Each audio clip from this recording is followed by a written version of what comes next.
பொதுவாக நம்மளை எல்லாரையும் வளர்க்குறதுக்காக நம்ம அம்மாக்கள் எல்லாரும் கஷ்டப்பட்டு வளர்த்துருப்பாங்க. அதில் குறிப்பாக ஒரு சிலர் வந்து கண்டிச்சும் வளர்ப்பாங்க, அடிச்சும் வளர்ப்பாங்க, ஒரு சிலர் பாசமாகவும் சொல்லி வளர்ப்பாங்க. அந்த வகையில் ஒரு சில பறவைகளும் ஒரு சில விலங்குகளும் தன்னோட குட்டிகளை வந்து சரியாக வளர்க்கணும் அப்படிங்கிறதுக்காக கொடூரமான முறையில் வந்து வளர்க்குறாங்க. அது என்ன அப்படிங்கிறத இந்த வீடியோவில் பார்ப்போம். வாங்க வீடியோக்குள்ளே போகலாம். நம்ம முதல்ல பார்க்க போகிறது இந்த கடல் நாய் தான். இந்த கடல் நாய் என்ன பண்ணுதுன்னா, தன்னோட குட்டிகளை முதல்ல ஒரு 12 நாளைக்கு பத்திரமா பார்த்துக்குது. அதுக்கப்புறம் என்ன பண்ணுதுன்னா, இது தன்னோட குட்டிகளை தனிச்சு விட்டு அதுவே வளர்ந்து அது வந்து வேட்டையாட பழகிக்குது. அடுத்து நம்ம லிஸ்ட்டில் நம்ம ரெண்டாவதாக பார்க்க போகிறது என்ன அப்படின்னு பார்த்தோம்னா, குயில் தான். இந்த குயில் வந்து ஒரு பறவை இனத்தை சார்ந்தது எல்லாத்துக்கும் தெரியும். அது மட்டும் இல்லாமல் இது வந்து ஒரு காகத்தோட கூட்டில் வந்து முட்டையிடும் அப்படிங்கிறது எல்லாத்துக்கும் தெரியும். இந்த குயில் என்ன பண்ணுது அப்படின்னு பார்த்தோம்னா, தான் முட்டையிட்ட அந்த முட்டையிலேருந்து குஞ்சுகள்லாம் பொரிச்சதுக்கப்புறம் அந்த குஞ்சுகளை வந்து கொஞ்ச நாள் பத்திரமா பார்த்துக்குது.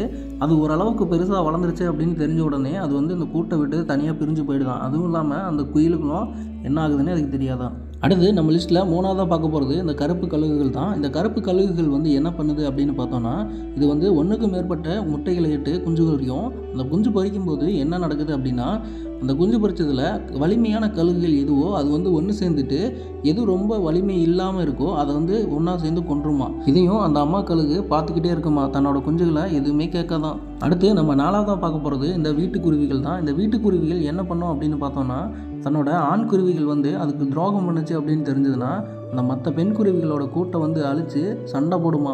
இதை பற்றி நீங்கள் என்ன நினைக்கிறீங்க அப்படிங்கிறத மறக்காமல் கமெண்ட்டில் சொல்லுங்கள். அடுத்து நம்ம லிஸ்ட்டில் அஞ்சாவதாக பார்க்க போகிறது இந்த பாண்டா கரடிகள் தான். இந்த பாண்டா கரடிகள் அம்மாக்கள் வந்து ரொம்பவே மோசம்னு சொல்லலாம். அது ஏன் அப்படின்னு பார்த்தோம்னா, இப்போ ஒரு 2 குட்டிகள் அது வந்து பெற்றுக்குது அப்படின்னா அதில் வந்து எது வலிமையாக இருக்கோ அதுக்கு மட்டும் ரொம்ப கேர் பண்ணி பார்த்துக்குமா. அந்த இன்னொரு குட்டியை கண்டுக்காதான். அடுத்து நம்ம லிஸ்ட்டில் ஆறாவதாக பார்க்க போகிறது இந்த கருப்பு கரடிகள் தான். இந்த கருப்பு கரடிகள் என்ன பண்ணுது அப்படின்னா, ஒரே நேரத்தில் 2 அல்லது 3 குட்டிகளை வந்து பெற்றெடுக்கும். அப்படி பெக்கும்போது இது என்ன பண்ணுன்னா, ஏதோ ஒரு குட்டியை கூட ஒழுங்காக வளர்க்காம 3ஐயும் அம்போன்னு விட்டுணுமா. இதுக்கான காரணம் உங்களுக்கு தெரிஞ்சதுன்னா மறக்காமல் கமெண்ட்டில் சொல்லுங்கள், நான் தெரிஞ்சுக்கிறேன்.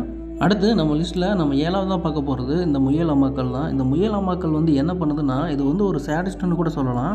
ஏன்னா இது தன்னோட குட்டிகளை பெற்ற உடனே அந்த இடத்த விட்டு விலகி ஓடிடுமா. அடுத்து நம்ம லிஸ்ட்டில் 8வதாக பார்க்க போகிறது இந்த புதையும் வண்டுகள் தான். இந்த புதையும் வண்டுகள் வந்து என்ன பண்ணுதுன்னா, ஒரே நேரத்தில் ஒரு 4-5 குட்டிகள் இருந்தாலும் இந்த குட்டியை வந்து எது பர்ஃபார்மன்ஸ் பண்ணி அப்சர்வ் பண்ணுதோ அதை மட்டும்தான் இது வந்து ரொம்ப கவனத்தோடு பார்த்துக்குமா. நல்ல வேலைங்க, விலங்குகளோட அம்மாவை கம்பேர் பண்ணால் நம்ம அம்மாக்கள்லாம் எவ்வளோ பரவாயில்ல. என்னதான் பண்ணாலும் சாப்பாடு போட்டுறாங்க. இந்த வீடியோ எப்படி இருக்குது அப்படிங்கிறத கமெண்ட்டில் சொல்லுங்கள். அதுவும் இல்லாமல் ஒரு லைக் பட்டனை தட்டி விட்ருங்க. நீங்கள் சப்ஸ்கிரைப் பண்ணாமல் இருந்தீங்கன்னா சப்ஸ்கிரைப் பண்ணிக்கோங்க.